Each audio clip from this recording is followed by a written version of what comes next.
सर्वधर्मान् परित्यज्य मामेकं शरणं Vraj. The miseries of material existence and the most hopeless conditions of life is the best possible opportunity to turn to God.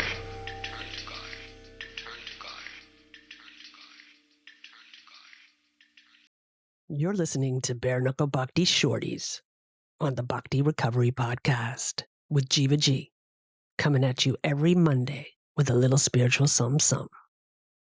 Well, hello, everyone. I hope the sound is okay. I am at the Calcutta airport and coming, on my way home. And it is Monday morning, Indian time, at the gate waiting for my flight. What a trip this has been. I think I've been through every single nook and cranny, every up and down, so many, but in a way that I'm totally guarded. Let me explain that. I got to Mayapur. As some of you may know, we have decided to have a second home in Mayapur.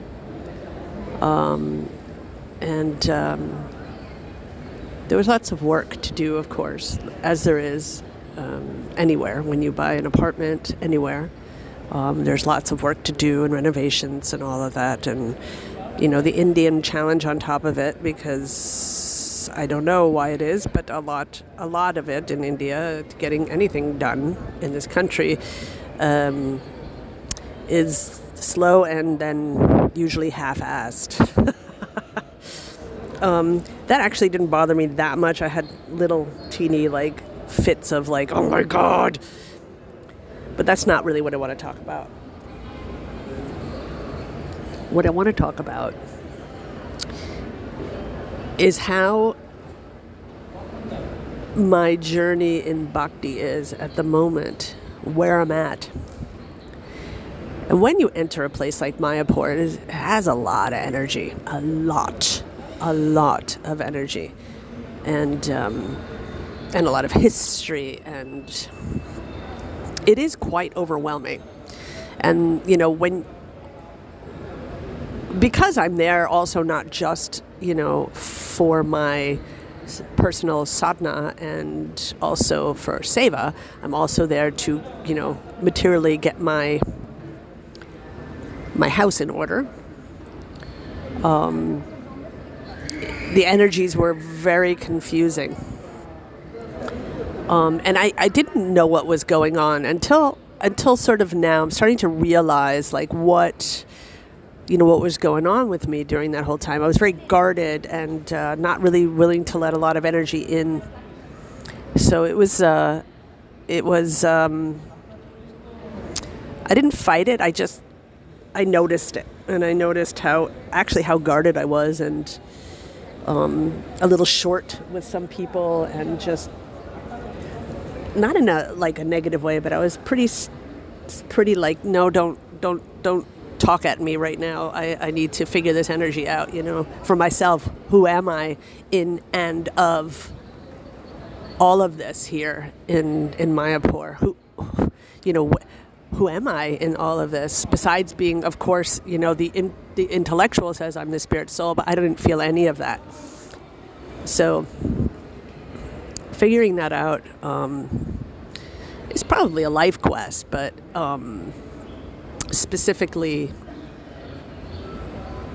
being there in the last 5 weeks has made me really question my practices, really question my commitment, and really question the deepness of my bhakti.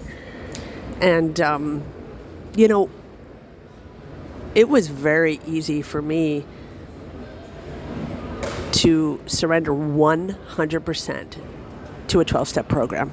Absolutely easy. It was just, and it still is. Like, I can say safely 100% that is something I can surrender to and trust 100%. It's never let me down, and I've never struggled with any of the steps. I mean, of course, we have difficulties doing that, but I mean, struggle with like really understanding it. There has been no struggle with that. And now, 5 years, 6 years, whatever it is into my Bhakti practices, I'm realizing that I was just scratching the surface, and there's so much more there. There's so much more. It's, and I was feeling like just a bit dazed from everything, and that's probably why I had my guard up, because how are we going to surrender? Conditioned people, how shall we surrender, or how shall I, let me keep it in the I, how shall I surrender to processes that are something that first of all is not in my culture, and second of all, not some of it not second nature, not all of it, just some practices. And the more I let myself go into this process of bhakti without the institutions, I'm not talking about institutional bhakti. I'm not talking about ISKCON, Gaudiya Math, all of this, the outside people who left ISKCON. This confuses me. This, I don't want to have to do with it right now. I don't want to deal with that right now, because this confuses my bhakti. I just want to be a good Vaishnav. That's it.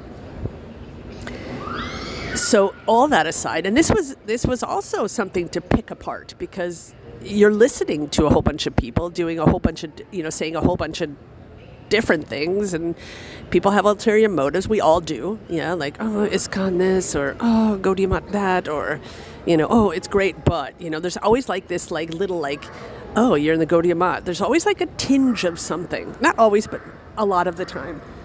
And then people question other people's sincerity, and people do this. Oh my gosh, it really makes me confused, and and it's not where I want to be. So I had to sit down with my good buddy Kastuba, and I poured my heart out. And it really helped me. It wasn't like, in talking with him, in speaking with him, I have nothing to hide. Like, I am not one of those people who are like, yes, I'm a bhakti yogi and I do everything perfectly, or blah, blah, blah, blah. I'm not like that. I will definitely say what's up with me. And you know why I will say it? It's because I want to grow. I want to grow. And yes, I do still do it on my terms. And that's where I'm at right now. But, he really said a bunch of sobering things to me, which I asked for. I mean, he just wasn't like, I said, look, Kastuba, just give it to me. Like, give me the full, honest truth about how you perceive what's going on at the moment with me and, our interactions. Because we interacted a bit, in Mayapur. And we discussed it. And he brought up some very good points for me to reflect on. And I feel like, and he also said it too, we agreed that I'm entering like another phase of bhakti. And that's what it feels like right now. It feels like I can like recommit again. Just sort of floated out a little bit too far as being grounded. And I do that often because my conditioned nature of just, God, so many things, just being a recovering addict, codependent, being like traumatized, all that stuff. This is like what I do. That's my specialty. If it gets too much, I just sort of float out into the ether emotionally. So, and it causes me to feel a little lost, and that's how I was feeling, just a little bit forlorn. I don't know if that's a German or English word, or if it's a Germanized English word. Forlorn. Doesn't matter. Yeah, that's where I'm at. So I'm on my way home. I am going to change some practices, and I don't mean physically or outwardly or materially. I mean inwardly. The way I look at them, the way I look at surrender. What does that mean? What does surrender mean? What does it mean to chant? What does that mean? I've been grappling with chanting. In Mayapur, it was just as bad. It's not like, it's like wherever I am, there I am. So it's not like, oh, I go to, Mayapur and magically I can chant. No.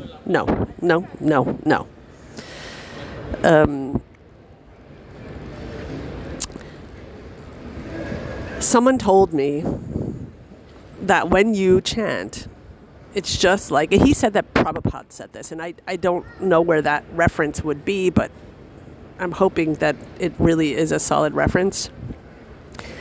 That basically by chanting Hare Krishna, you're just saying, help me. Now that is the first time that I can relate to chanting. That is truly the very first time I could relate to chanting. Help me. So let's see, with these new sort of realizations, new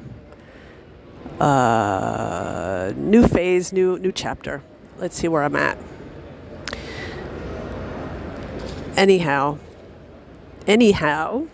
you guys, thanks for tuning in. I'm grateful.